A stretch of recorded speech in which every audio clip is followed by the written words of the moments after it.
everyone, today I'm going to be showing you two different ways to make the Rumi braid from K-pop Demon Hunter. So let's get into it. You're going to need two Kanekalon braid hair extensions. You're going to need elastics. I recommend the black ones because they really last a long time.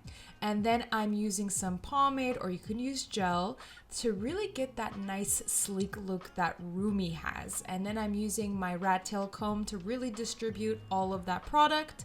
I'm just getting a small section right on the front and tying that small elastic right on the very top. Make sure you tie it a few times to really make sure it's secure, and then I just pull it.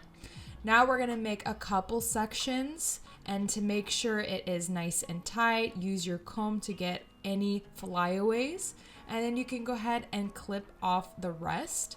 And then again, you can use the elastic. And then essentially what we're doing is we're making a mohawk with the elastics and making sure that each one of the sections are nice and clean and close to each other.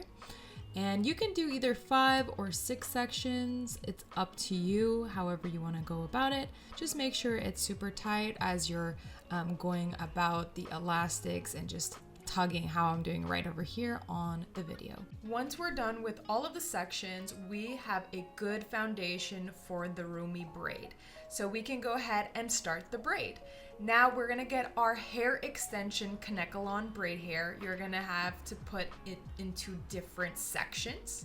Once we get a small section and put it on the top of the remaining sectioned off piece, you're gonna put it right in the middle, tie it with the remaining sectioned hair, just one of the sides of the extension, and make sure you tie it a couple times and tug on it so it's secure. And you're going to be doing it to all of the sections. I do want to apologize for how the footage came out. I know it's not super focused, so my apologies on that. I didn't realize it as I was filming, but I will do my best to explain what I'm doing. So as long as you guys can see pretty much what I'm doing and I'm explaining everything, the whole point is to get all of the information. So just make sure you get all of the hair extension. It's gonna be a lot of hair, so bear with me. We are gonna first do a braid for the first option, and later in the video, if you do not know how to braid, we can do another style that is exactly like a Rumi braid, but just using hair elastics. So for this one, just bear with me, I'm gonna be doing the braid. So we're gonna make a 3-strand braid, and we are going to be braiding underneath each time. So with each section, you can see how my hands are going under each strand as I braid. You wanna also make sure as we braid that you make it nice and clean. So I'm using my fingers to really get all of those extra strands out of the way so it looks more cleaner. And because there's so much of the hair extension, it's gonna be covering a lot of her natural hair. But if any of her natural hair is showing, you can see right here, my hand is starting to twist the extension, so the extension is showing, and that way it's covering her natural hair. So if you are having trouble, don't worry, don't stress about it too much. I will show you once we are done with the braid how to hide it once we're done. So as you are cleaning up each braid, making sure there's no little strands here and there, if you need to use some product to really get those strands nice and clean, you can definitely do so. And the key to making this braid really nice and clean is to make sure that hand is as close to the forming braid as possible. You can see one of my hand is really close to that braid, and the other one is gathering all of that hair, making sure it's nice and clean before proceeding to braid underneath each time. So take your time with this. It is a lot of extension unless you decide to not put that much extension into the Rumi braid. It really is up to you. I just really wanted it to be nice and big and fluffy. So you can really see how I'm holding it nice and tight, having a lot of extension, and kind of starting to puff out the braid a little bit. And some of her hair is showing a little bit on that braid, but I was just tugging onto the extension part. You see right here, I'm just kind of tugging it.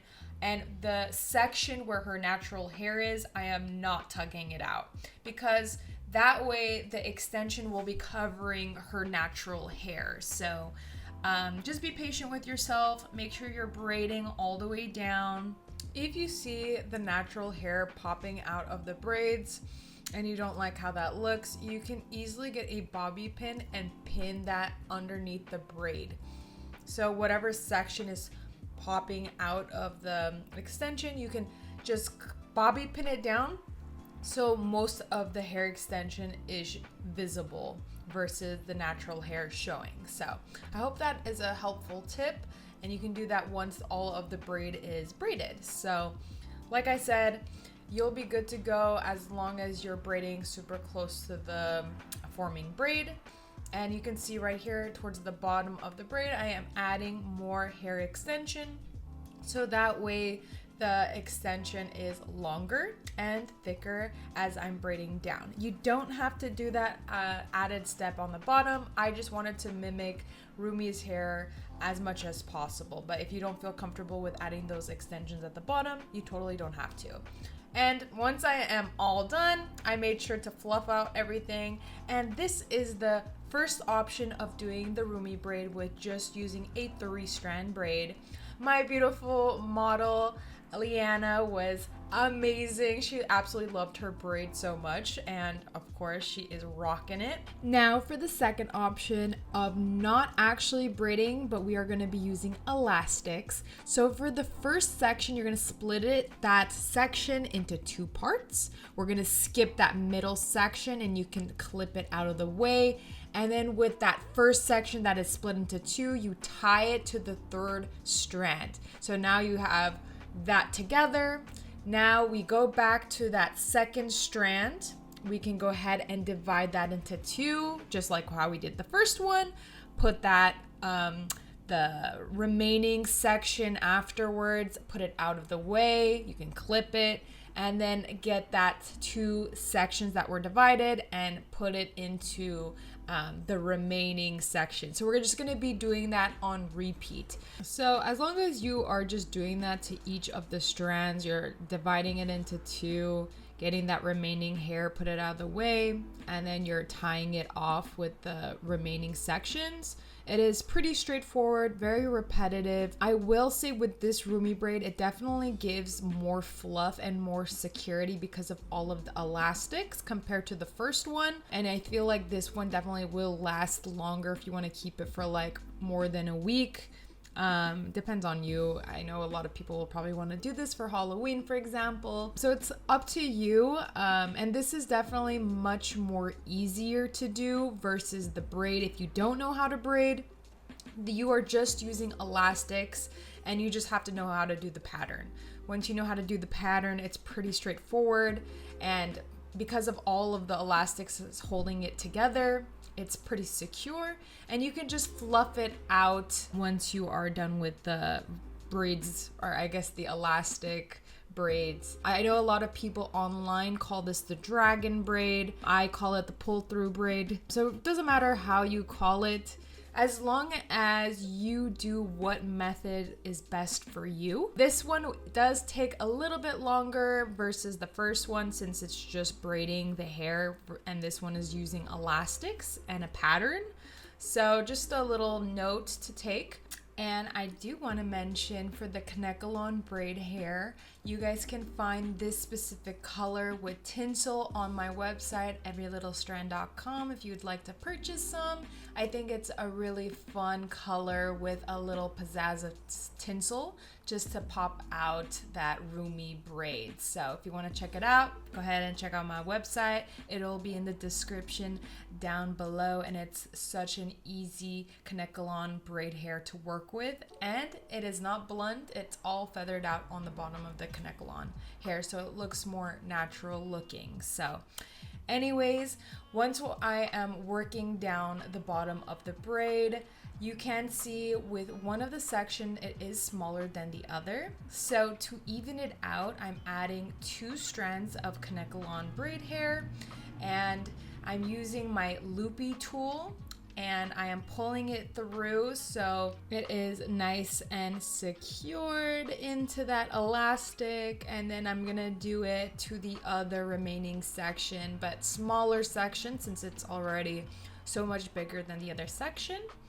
And this way it is going to be way longer at the very bottom of the braid, and it'll make it way more fuller when you add more extensions on the bottom of the braid. So this is optional. You guys don't have to do this step. I just wanted it to have that really long braid just like Rumi's hair. And once I got to the very bottom of the braid, I'm using my loopy tool crochet hook again, using a small section, wrapping that section all around the elastic, and at the very end of that strand I am pulling it through with the crochet hook. And then the remaining of the braid I am just fluffing out everything so it looks nice and luscious just like Rumi's hair. So, and voila, this is the end result for option 2.